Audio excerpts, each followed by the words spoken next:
Hello, and welcome to another episode of the Writing Expensive Words podcast. My name is Kristen and Spencer. I'm an editor, I'm an author, I do lots of bookish stuff, and I am really happy that you're here. Because or else I'd just be talking to myself, and who wants that?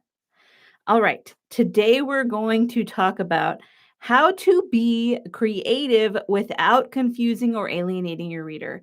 And I know that I've talked a lot about how we need to be clear, how we need to be concise, right? We need the 5 C's in order to have clear communication, which is what writing is all about.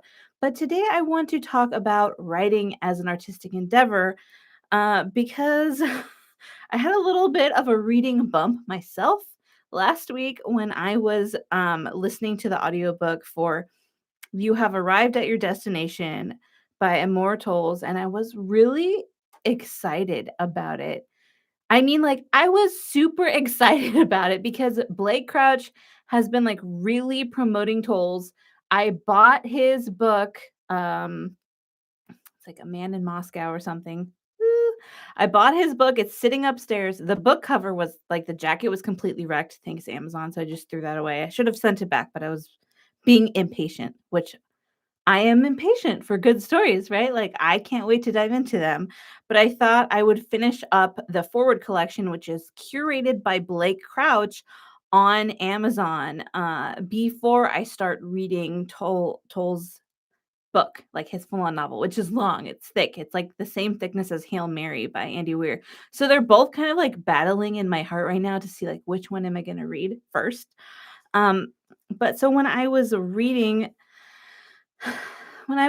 You Have Reached Your Destination, and I'm not going to even talk about it because I'm reserving all the judgment for Tolles until I read his novel because I trust Blake Crouch implicitly. And I'm like, please be good, please be good. So I'm not even going to talk about why this book drove me insane. So you can read it for yourself and decide. But I do want to pull some ideas out because I immediately, once I finished it, I realized it was like, to me, right? It was like half a joke in that the payoff wasn't totally clear because of some of the things that Tolles introduced. And I feel like he introduced a lot of things toward the end to seem like more foreboding, to seem more mysterious, because that's a fun thing, I guess, to do at the end of your book. No, it didn't work for me at all.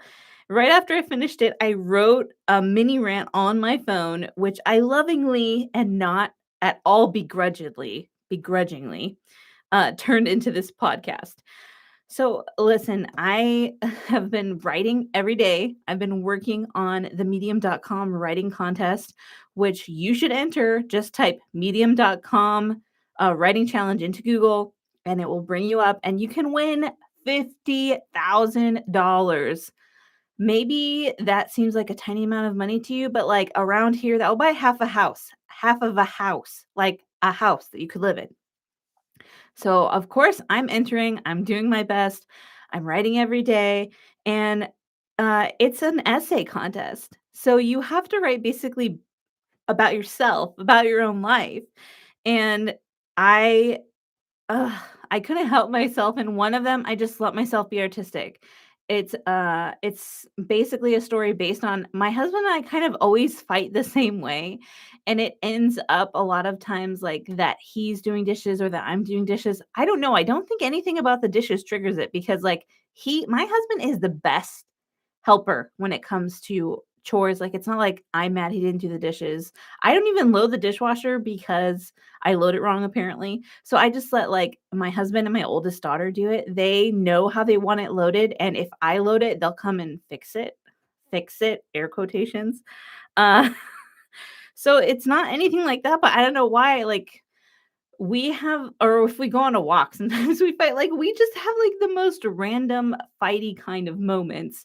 And so I wrote about an argument that we were having, and it's this moment where lately I've been realizing that to love someone so transparent, like to open yourself up to such huge intimacy, you're risking like insane soul-shattering heartbreak. And for better or for worse, right? You can't have that level of intimacy without that. So I was writing about us talking, which was really fun. I wrote about a conversation without any dialogue, which I thought was really ironic, and I was just really pleased with the piece, but I knew I like in my head, I'm like, this is too artistic to win. And so I sent it to Maria. I'm like, it's too artistic to win, right? And she's like, yeah, for sure. And I was like, should I like, is it dumb that I want to still enter it in? And she's like, no. And so I entered it. But I wasn't being artistic for the sake of being artistic. I was being artistic because I wanted to show an abstract idea that we're all in these closed off personal spaces. And it's not until we can open them that we build things that are beyond the material world that we live in. And that manifests itself in my short story by these ideas coming out like weapons and making everything in the house explode. So I was like, okay, I know I'm not going to win for this one. I better make the other ones really good and not as abstract. But listen, I had a reason for doing it. I wanted to show these complicated ideas by introducing fantastical items in my otherwise autobiographical story. And I did not feel that that's what Towles did with You Have Arrived at Your Destination. I felt like it was leading somewhere. I was on the road with him, right? Like I was like, yes, I am with you for this ride. I agree. I see what you're pointing at. I'm down. I will read this whole thing. I will leave a great review. And then within like the last 20-minute, well, maybe it's like 15 minutes, all these things got introduced to like make this conspiracy thing seem like that's what was happening. And I was just like, what the heck? Why? Like to seem cool, to seem artistic, to seem mysterious, to confuse the reader. That's how I felt. I was like, I'm confused. Like, and also like the author calls back to this one thing several times, and then the main character never follows up on it. And I was like, what was the point of that? Like, how did it end up? I just had feels, but they were not good ones. So, this is what I want to ask you. Do you have something to say or not? And I'm going to talk about James Gunn. And if you don't know who James Gunn is, he is a director. He's like a really famous director. His brother, Sean Gunn, is from the Gilmore Girls. He plays Kurt, and he's a really fun actor. And I am like all for James Gunn. All right. I really like Guardians of the Galaxy. If you've heard me talk about Marvel at all, you know I am like a serious Guardians of the Galaxy fangirl. If you are looking in my office right now, there is like a Groot chia pet in my window. I always have to have like something Guardians of the Galaxy with me in all my favorite rooms. I have a Yondu statue in my living room. And someone asked if he was a different, like some other, I can't even remember what it was, but I was like, no, that is Yondu. That is Mary Poppins, y'all. And I really love James Gunn stuff right now. But if you were paying attention to the whole thing where James Gunn basically got fired from the Guardians of the Galaxy franchise, don't worry, he's been rehired, thankfully. But because he had all of these provocative tweets on Twitter that were really old, like super old, that he never took down. And he even admitted, because he typed a sort of semi apology where he's like, listen, I'm sorry. I did these things to be provocative because I didn't really, he was learning how to be a storyteller. But some of the things were like about sexually abusing children. And even though he didn't actually do that, it was just really poor taste. Like the whole cast of the Guardians of the Galaxy came together and wrote a letter, and Chris Pratt put it out, and they were like, we don't support this at all, but we understand that he's changed and we'd love to see his vision for Guardians of the Galaxy 3, which we are gonna see, but it had to wait because in the meantime he got hired to redo Suicide Squad, which they're not even calling it anything other than Suicide Squad. They're pretending like the other one didn't happen, which is weird. And I don't know, DC, I want to root for you, but you're making it really hard. So when he was younger, he started, he was putting out those tweets, James Gunn was, about things that were really inappropriate because he wanted to be provocative for the sake of being provocative. And that's not what good storytellers do. And that's not what he does anymore. And that's why now he's wildly successful, because he's telling stories. Like for me, all I see his stories like are all about family. And I love that. Like it resonates. And, that family is sometimes a family of your own making. They're the relationships you choose. And we see that in Guardians of the Galaxy, especially the second one, where we have the villain, or I don't know, should I give spoilers? The movie's been out forever. It's fine. I won't talk about it. I'll do a whole episode about that where I'm like, spoiler alert, and then I just do everything that I normally do. So, I I want you to really think about this question next time you're going to write a project. Do you have something to say? Do you have a point of view? Do you have an opinion that you want to share in storytelling form without preaching? And we talked about this in storytelling bootcamp series. People don't like it when you're preaching at them through a story. That's not okay. The best way to get your point across is to invoke empathy by telling a meaningful story that uses expensive words. And so man, I just don't feel like You Have Arrived at Your Destination has expensive words in it. Like, it wasn't enough for me to connect and to overlook everything. And I also want to say this.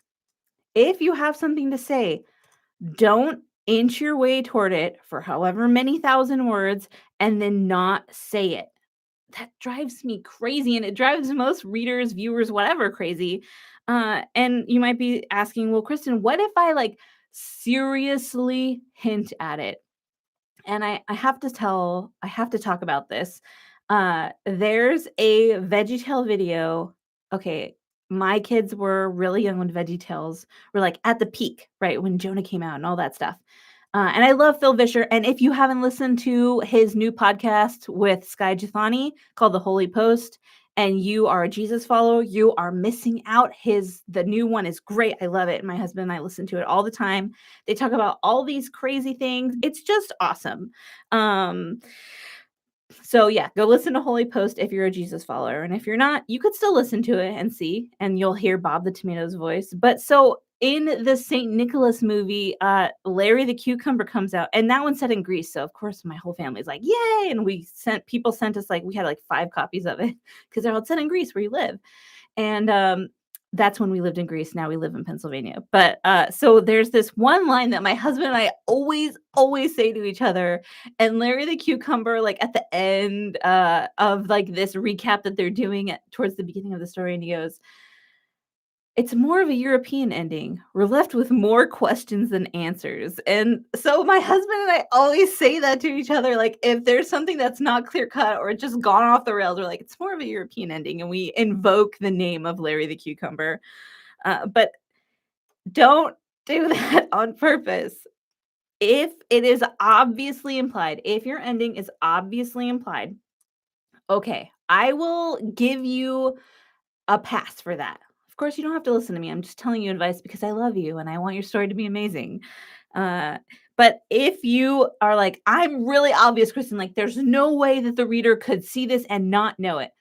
All right, okay, but I guarantee there will still be readers who don't know what you mean unless you actually say it. So this is my writing advice. This is my life advice. Except with the life advice, I'll add on a little tag. Okay, if you have something to say, actually say it. All right? And in real life, if you have something to say, actually say it in kindness. Right? We're going to pull the Mr. Rogers approach on that one because I have on my wall a little post-it note here, right, about success. There are 3 ways to ultimate success. The first way is to be kind. The second way is to be kind. The third way, can you guess? It's to be kind. And that's a quote from Fred Rogers. And I always have that there because I'm not perfect. I get cranky. I felt cranky at Amor Towles for the end of this story. I was like, wait, what? That's the end? Seriously? Seriously. So if you have something to say it. And if you are talking to someone in real life, be kind, but don't string a reader along and then not deliver. Like, your story has to have an ending, and it needs to be obvious as to why the ending matters, why it's important to the character, why it's important to the reader.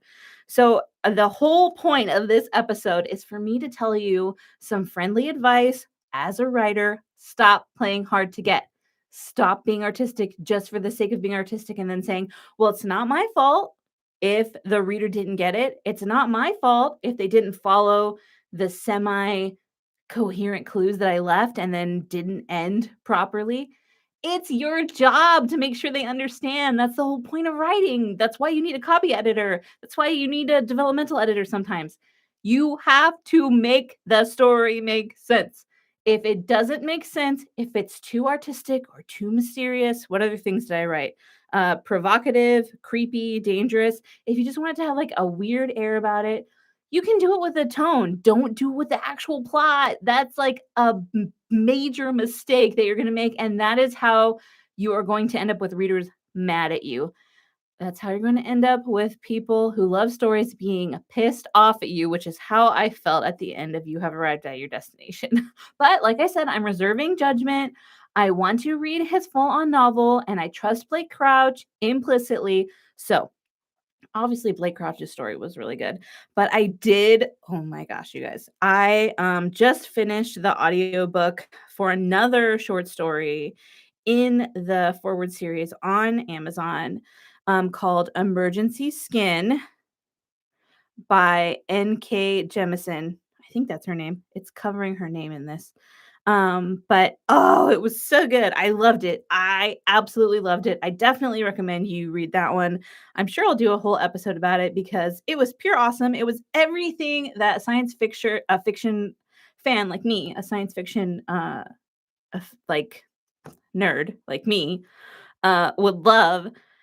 And it honestly, like it reminded me of Arthur C. Clarke, which I told my daughter, and she's like, I don't know who that is. And I was like, have I failed as a mother?